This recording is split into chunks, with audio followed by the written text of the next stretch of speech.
Hi ವೀಕ್ಷಕರೇ, ಇವತ್ತು ನಾವು ದಿಢೀರನೆ ಒಂದು ಖಾರ ಪೊಂಗಲನ್ನು ಮಾಡೋಣ. ಅದಕ್ಕೆ ಬೇಕಾಗಿರುವ ಸಾಮಗ್ರಿಗಳು ನೋಡ್ಕೊಳ್ಳಿ ಒಂದ್ಸಲ.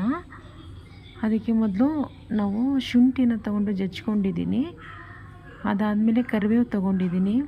ಅದಾದಮೇಲೆ ಕೊಕೊನಟ್ ತೊಗೊಂಡಿದ್ದೀನಿ, ಗ್ರೀನ್ ಚಿಲ್ಲಿ, ಜೀರಿಗೆ, ಕರಿಮೆಣಸು, ಕೊತ್ತಂಬರಿ ತೊಗೊಂಡಿದ್ದೀನಿ, ಹೆಚ್ಕೊಂಡಿದ್ದೀನಿ. ಕೊತ್ತಂಬರಿ ತೊಗೊಂಡು ಹೆಚ್ಕೊಂಡಿದ್ದೀನಿ. ನಂತರ ಉಪ್ಪು, ರುಚಿಗೆ ಬೇಕಾದಷ್ಟು ಉಪ್ಪನ್ನು ತೊಗೊಂಡಿದ್ದೀನಿ. ನಂತರ ಅಕ್ಕಿನ ತೊಗೊಂಡಿದ್ದೀನಿ. ನಾನು 3/4% ಅಕ್ಕಿ ತೊಗೊಂಡು ಅದೇ 3/4% ಅಷ್ಟು ಹೆಸರುಬೇಳೆ ತೊಗೊಂಡಿದ್ದೀನಿ. ಆಮೇಲೆ ಒಗ್ಗರಣೆಗೆ ತುಪ್ಪವನ್ನು ತೊಗೊಂಡಿದ್ದೀನಿ. ತುಪ್ಪ ಆಪ್ಷನಲ್ಲು, ನೀವು ಬೇಕಾದರೆ ಅದಕ್ಕೆ ಎಣ್ಣೆ ಕೂಡ ನೀವು ಹಾಕ್ಬೋದು. ಇವಾಗ ಮಾಡುವ ವಿಧಾನ ನೋಡೋಣ. ಫಸ್ಟು ಕುಕ್ಕರ್ಗೆ ಅಕ್ಕಿ ಹಾಕ್ಕೊಳ್ಳಿ, ನಂತರ ಬೇಳೆ ಹಾಕ್ಕೊಳ್ಳಿ. ಇದನ್ನು ಚೆನ್ನಾಗಿ ನಾವು ನೀರು ಹಾಕಿ ಚೆನ್ನಾಗಿ ಇದನ್ನು ತೊಳಿಬೇಕಾಗುತ್ತೆ. ಇದರಲ್ಲಿ ಸ್ವಲ್ಪ ಡಸ್ಟ್ ಥರ ಇರುತ್ತೆ, ಅದೆಲ್ಲ ಹೋಗಬೇಕು ಅಂತ ಹೇಳಿದರೆ ನಾವು ಕೈ ಹಾಕಿ ನೀಟಾಗಿ ಅದನ್ನು ತೊಳ್ಕೊಂಡು ಕ್ಲೀನ್ ಮಾಡ್ಕೋಬೇಕಾಗುತ್ತೆ. 1-2-3 ನೀರಿಂದ ಅದನ್ನು ಹಾಕಿ ನೀಟಾಗಿ ಈ ಥರ ನೋಡಿ, ಈ ಥರ ಎಲ್ಲ ಸ್ಮ್ಯಾಶ್ ಮಾಡೋ ಥರ ಮಾಡಿಬಿಟ್ಟು ನೀಟಾಗಿ ಇದನ್ನು ತೊಳಿಬೇಕಾಗುತ್ತೆ. ತೊಳೆದ್ಬಿಟ್ಟು ಈ ನೀರನ್ನ ನಾವು ಸೋಸ್ಕೋಬೇಕು.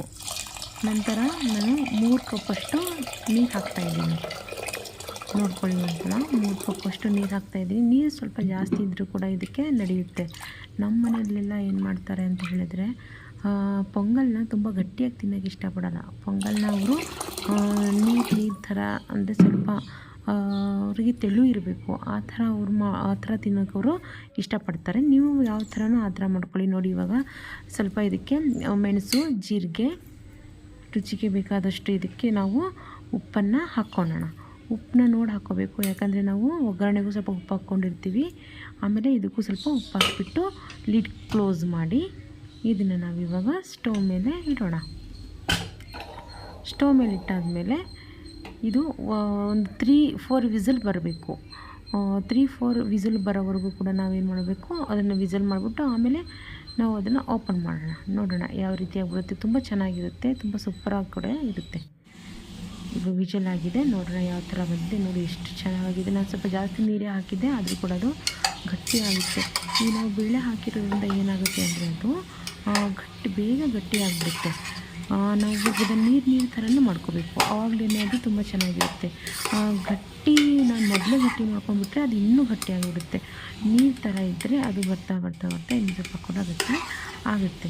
ನೋಡಿ ಈ ಥರ ಬಂದಿದೆ, ನೋಡಿ ಎಷ್ಟು ಚೆನ್ನಾಗಿದೆ. ನೋಡಿ ಈ ಥರ ಒಳ್ಳೆಯ ಒಂದು ಥಿಕ್ನೆಸ್ಸಲ್ಲಿ ಚೆನ್ನಾಗಿದೆ. ಇವಾಗ ಒಗ್ಗರಣೆಗೆ ಬಾಣಲೆ ಇಟ್ಕೊಳ್ಳೋಣ. ನಾನಿಲ್ಲಿ ಎಣ್ಣೆ ಬದಲು ತುಪ್ಪ ಯೂಸ್ ಮಾಡಿದ್ದೀನಿ. ಪೊಂಗಲ್ಗೆ ನಾವು ಎಷ್ಟು ತುಪ್ಪ ಯೂಸ್ ಮಾಡ್ತೀವಿ ಅಷ್ಟು ಕೂಡ ಅದು ತುಂಬ ರುಚಿಯನ್ನು ಕೊಡುತ್ತೆ. ನೋಡಿ, ಮೆಣಸಿನ್ಕಾಯಿ ಹಾಕ್ಕೊಂಡಿದ್ದೀನಿ. ತುಪ್ಪ ಏನು ತುಂಬ ಬಿಸಿ ಆಗಬೇಕು ಅಂತ ಏನಿಲ್ಲ, ಸ್ವಲ್ಪ ಬಿಸಿ ಆದರೂ ಕೂಡ ಪರವಾಗಿಲ್ಲ. ಅದೇನಾಗುತ್ತೆ, ಆಮೇಲೆ ಅದು ತುಪ್ಪದಲ್ಲಿ ನೀಟಾಗಿ ಹುರ್ಕೊಳ್ಳೋಣ. ತುಪ್ಪದಲ್ಲಿ ಹುರಿದಾದ್ಮೇಲೆ ಅದೇನು ಮಾಡಬೇಕು, ತುಂಬ ಅಂದರೆ ತುಂಬ ಬಿಸಿಯಾಗಿ ಮಾಡ್ಕೊಳಕ್ಕೆ ಹೋಗಬೇಡಿ. ಇದು ತುಪ್ಪ ಯಾವಾಗಲೂ ಕೂಡ ನಾರ್ಮಲ್ ಹೀಟಲ್ಲೇ ಇದ್ದರೂ ಕೂಡ ಅದು ತುಂಬ ರುಚಿಯನ್ನು ಕೊಡುತ್ತೆ. ನಂತರ ಇದಕ್ಕೆ ನಾವು ಇವಾಗ ಶುಂಠಿಯನ್ನು ಹಾಕ್ಕೊಳ್ಳೋಣ. ಶುಂಠಿ ಜಜ್ಕೊಂಡು ಹಾಕ್ಕೋಬೇಕು. ಶುಂಠಿಯನ್ನು ಚಿಕ್ಕದಾಗಿ ಜಜ್ಜಿ ಹಾಕಬೇಕು. ನಾನು ಕೂಡ ನೋಡಿ ಇಲ್ಲಿ ತೊಳೆದ್ಬಿಟ್ಟು ಅದನ್ನು ಜಜ್ಜಿ ಹಾಕ್ಕೊಂಡಿದ್ದೀನಿ.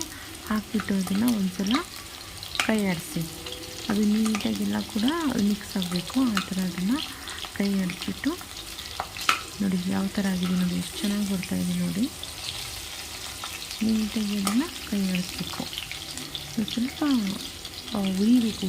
ಹುರಿದಾದ್ಮೇಲೆ ತುಂಬ ಚೆನ್ನಾಗಿರುತ್ತೆ. ನೆಕ್ಸ್ಟ್ ಇದಕ್ಕೆ ನಾವು ಜೀರಿಗೆ ಮತ್ತು ಮೆಣಸನ್ನು ಹಾಕೋಣ. ಅದರಲ್ಲಿ ಸ್ವಲ್ಪ ಹಾಕಿದ್ವಿ ಮೊದಲು. ಇದಕ್ಕೆ ಸ್ವಲ್ಪ ಜೀರಿಗೆ ನಾವು ಎಷ್ಟು ಹಾಕ್ತೀವಿ ಅಷ್ಟು ಘಮ ಬರುತ್ತೆ. ಆ ಒಂದು ಒಗ್ಗರಣೆಯಲ್ಲೇ ಆ ಘಮವನ್ನು ನಮಗೆ ಬರಿತಾ ಇರುತ್ತೆ. ಸಕ್ಕತ್ತಾಗಿ ತುಂಬ ಒಳ್ಳೆ ಆರೋಗ್ಯ ಬರ್ತಾ ಇರುತ್ತೆ. ನೋಡಿ, ಇವಾಗ ನಾನು ಕರಿಬೇವು ಹಾಕ್ತಿದ್ದೀನಿ. ಕರಿಬೇವು ಹಾಕಿ ಆಮೇಲೆ ಕೊಕೊನಟ್ ಹಾಕಬೇಕು. ಕೊಕೊನಟ್ ಹಾಕಿರೋದ್ರಲ್ಲಿ ಚೆನ್ನಾಗಿ ಬೇಕು. ನಾನು ತುಂಬ ಹಾಕೋಕ್ಕಾಗಿಲ್ಲ, ಸ್ವಲ್ಪನೇ ಹಾಕ್ಕೊಂಡಿದ್ದೀನಿ. ಆಮೇಲೆ ಉಪ್ಪು ನಮಗೆ ರುಚಿಗೆ ಬೇಕಾದಷ್ಟು ಉಪ್ಪನ್ನು ಹಾಕಿ ಬಾಡಿಸ್ಕೋಬೇಕು. ನೋಡಿ ಯಾವ ರೀತಿಯಾಗಿದೆ, ತುಂಬ ಚೆನ್ನಾಗಾಗುತ್ತೆ. ನೀವು ಒಂದ್ಸಲ ಟ್ರೈ ಮಾಡಿ, ತುಂಬ ಅಂದರೆ ತುಂಬ ಚೆನ್ನಾಗಿರುತ್ತೆ. ಬಿಸಿಯಾಗಿ ಅದನ್ನು ತಿನ್ಕೋಬೇಕು. ಇವಾಗ ನೋಡಿ ಇವಾಗಿರೋದನ್ನು ಇದಕ್ಕೆ ಹಾಕೋಣ. ನನಗೆ ಎಷ್ಟು ಚೆನ್ನಾಗಿ ಘಮ ಬರ್ತಾ ಇರುತ್ತೆ ಅಂದರೆ ಆ ಒಂದು ಕರಿಬೇವು ಆಗಿರ್ಬೋದು, ಇದ್ರದ್ದಾಗಿರ್ಬೋದು, ಕೊತ್ತಂಬರಿ ಆಗಿರ್ಬೋದು, ಅದೆಲ್ಲ ಕೊತ್ತಂಬರಿ ಹಾಕಿದ್ಮೇಲೆ ಇನ್ನೂ ತುಂಬ ಚೆನ್ನಾಗಿ ಘಮವನ್ನು ಕೊಡುತ್ತೆ. ನೋಡಿ ಒಂದ್ಸಲ ನೀವೇ ನೋಡಿ ಎಷ್ಟು ಸಕ್ಕತ್ತಾಗಿ ಬಂದಿದೆ ಅಂತ. ನಾವು ಆಮೇಲೆ ನಾನು ಸ್ವಲ್ಪ ನೀರು ಹಾಕ್ಕೊಂಡೆ. ಏನಕ್ಕೆ ಅಂತ ಹೇಳಿದರೆ ಅದು ಸ್ವಲ್ಪ ತಿಕ್ಕಾಗಿತ್ತು, ಇನ್ನೂ ಸ್ವಲ್ಪ ತಿಕ್ಕಾಗ್ಬಿಡುತ್ತೆ. ಇವಾಗ ಮಾಡ್ತಾ ಏನಾಗುತ್ತೆ, ತಿಕ್ನೆಸ್ ಜಾಸ್ತಿ ಆಗುತ್ತೆ. ಯಾಕಂದರೆ ಬೇಳೆ ಹಾಕಿರೋದ್ರಿಂದ ಅದು ತಿಕ್ನೆಸ್ಸನ್ನು ಜಾಸ್ತಿ ಕೊಡುತ್ತೆ. ನಮ್ಮ ಮನೇಲೆಲ್ಲ ಏನು ಮಾಡ್ತಾರೆ, ತೆಳುವಾಗಿರೋದನ್ನೇ ಊಟ ಮಾಡೋಕ್ಕೆ ಬಯಸೋದ್ರಿಂದ ನಾನು ಸ್ವಲ್ಪ ನೀರು ಹಾಕ್ಕೊಂಡೆ. ಈಗ ನಾವೇನು ಮಾಡೋಣ, ಕೊತ್ತಂಬರಿ ಹಾಕಿಬಿಟ್ಟು ಇದನ್ನು ಲಿಡ್ನ ಕ್ಲೋಸ್ ಮಾಡಬೇಕು. ಸ್ವಲ್ಪ ಹೊತ್ತು 2 ಮಿನಿಟ್ಸ್ ಇದನ್ನು ಬಿಡಬೇಕು. ಹಾಗೆ ಲಿಡ್ನ ಕ್ಲೋಸ್ ಮಾಡಿ 2 ಮಿನಿಟ್ಸ್ ಹಾಗೆ ಬಿಡಬೇಕು.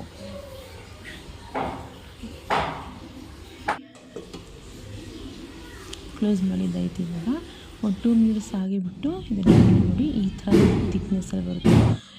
ಎಷ್ಟು ಚೆನ್ನಾಗಿರುತ್ತೆ. ಇದನ್ನು ನಾವು ಮೊಸರು ಬಜ್ಜಿಯೊಂದಿಗೆ